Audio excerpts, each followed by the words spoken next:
A peculiar epitaph on a stone in the University of Virginia Cemetery reads, Her Imperial Highness, Anastasia of Russia. Most people are familiar, on some level, with the fantastical story of the Grand Duchess Anastasia, who somehow manages to survive her family's assassination during the Russian Revolution.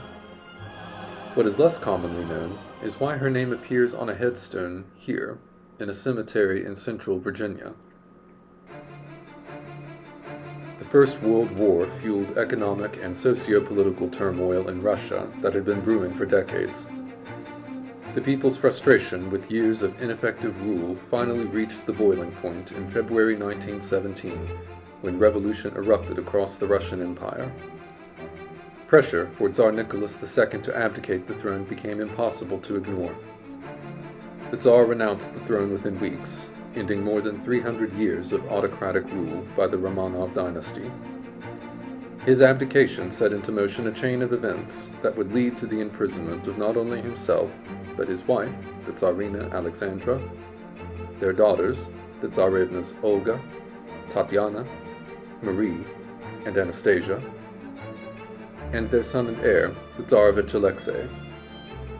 Russia's deposed Imperial Family was moved for their own safety to the remote city of Yekaterinburg in Siberia, where they were later executed by Bolshevik revolutionaries in the summer of 1918.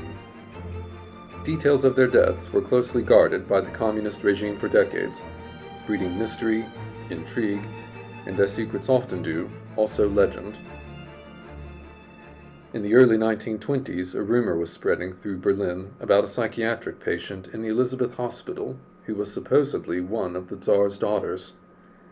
The woman, whose demeanor was childlike, incoherent, and detached, refused to identify herself, and was known to the asylum simply as Fräulein Unbekannt, Miss Unknown.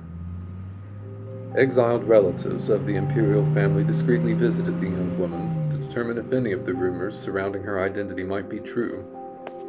Opinion, of course, was split between those who wanted to believe one of the Romanov children had somehow survived the revolution, and those who accepted that any such story was simply not possible. Nevertheless, the mysterious woman began to embrace the name Anna as short for Anastasia. In fact, both Anna and Anastasia had the same foot deformity, and those who believed she might be the Grand Duchess Anastasia claimed she was able to identify figures in film and photographs that only a daughter of the Tsar would have recognized. Her selective memory and fragile mental state only complicated the quest for the truth. The Romanovs' doctor's son, Gleb Botkin, was convinced of Anna's true identity, citing her knowledge of obscure things that only Anastasia would know. As a child, Botkin would send Anastasia drawings of animals wearing court clothing. Upon meeting Anna, she duly asked him about his funny animals. Conversely, after Anna met Prince Felix Yusupov, nephew of Tsar Nicholas II, he wrote, "I claim categorically that she is not Anastasia, but just an adventuress, a sick hysteric, and a frightful play actress." Anna was eventually invited to stay at Castle Sion in Germany by a distant relative of the Tsar, Duke George of Leuchtenberg. She spent years drifting between benefactors and asylums, convincing some and repulsing others. A case that remained in the German courts for more than 30 years could neither prove nor disprove that Anna Anderson was the Grand Duchess Anastasia. Over time, she would come to detail a story of how she survived by pretending to be dead and escaping with the help of a sympathetic soldier. Various other women claiming to be the Grand Duchess Anastasia would come forward throughout the 20th century. Grandma, it's me, Anastasia. Although none were as convincing, or indeed as consternating, as Anna Anderson. In 1968, another benefactor, University of Virginia professor Jack Manahan, paid for Anna's journey to the United States. The couple were married just before Anna's visa expired in December of that year.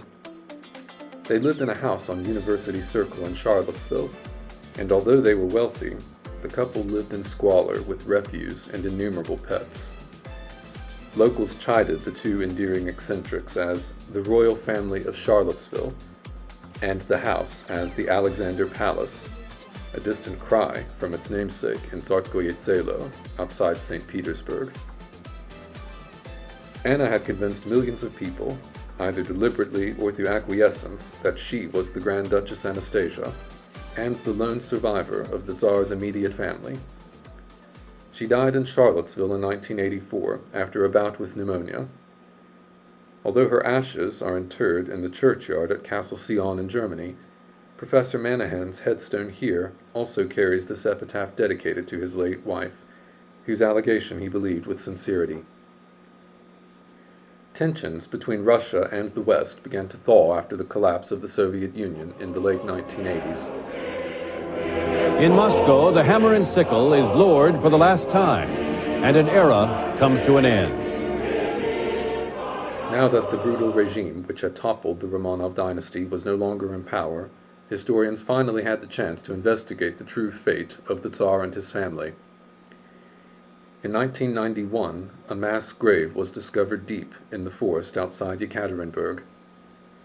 DNA samples tested against samples provided by Prince Philip, the Duke of Edinburgh, who was a distant relative of the Romanovs, revealed that the skeletons in the grave were in fact those of Tsar Nicholas II, the Tsarina Alexandra, the Tsarevnas Olga, Tatiana, and either Anastasia or Maria, as well as several retainers. The remains of the Tsarevich Alexei, as well as one of the two youngest sisters, were still unaccounted for, which only fueled speculation that perhaps one or both of them had somehow survived. After much research, countless interviews with surviving witnesses, and intense scientific scrutiny, the terrible truth had finally come to the fore. On the evening of July 17, 1918, the Romanovs were ushered into a basement room and told of their imminent execution. In his last moment, the last Tsar fell to his knees and prayed aloud, "Forgive them, Father, for they know not what they do." He was shot at point-blank range. Then the firing squad unleashed a torrent of bullets on the rest of the room's occupants. No one survived that night. Anastasia, like her parents, sisters, and brother, was shot, bayoneted, clubbed, burned, dismembered, and buried in a crude, unmarked grave deep in the wilderness. The physical remains corroborated the many witness statements and the historical record. But still, the missing remains of two of the youngest Romanov children fueled speculation and left investigators baffled. Russia still grapples with the complex legacy of the Romanovs. While history fairly remembers the last Tsar and Tsarina as ineffective rulers woefully divorced from reality, the Imperial Family still commands a surprising degree of reverence in a country that sought for so many decades to erase them. The 5 Romanov skeletons found in the Siberian wilderness in 1991 were interred at St. Peter and Paul Cathedral in St. Petersburg on July 17, 1998, the 80th anniversary of the assassination. In 2000, the Russian Orthodox Church canonized the Romanovs and their children for their humbleness, patience, and meekness, and 3 years later, the Church of All Saints was built on the site of the Ipatiev house, where the Romanovs were executed. In 2007, another mystery was finally solved when the last 2 skeletons of the Romanov children were found buried not far from where the rest of the family was discovered. DNA testing proved they were the remains of the Grand Duchess Maria and the Tsarevich Alexei. Dissatisfied with the result, the Russian Orthodox Church has refused to inter them along with the rest of the family, and so their remains sit in boxes in the Moscow coroner's office in the hopes that one day the church will allow them to be reunited at last with those of their loved ones. Tissue samples from Anna Anderson's remains were also tested and conclusively proved her identity as Polish factory worker Franziska Shanskowska. Despite her convincing testimony and reams of circumstantial evidence, she was not the missing princess.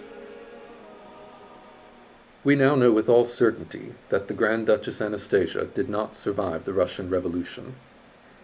Why, then, does the fairy tale version of the Anastasia who survived still pervade popular culture? Was the story itself simply around for so long before being disproven that it's now taken on a life of its own? Or do we hold on to the story for a deeper reason? Is it easier to believe in a happy ending than it is to accept the brutal truth that human beings are capable of immense cruelty? Is the human mind simply predisposed to believe what it wants, even when presented with reliable, if not contradictory, data? These questions are difficult to answer. What is certain is that truth, as a rule, is complex, and it is often disappointing.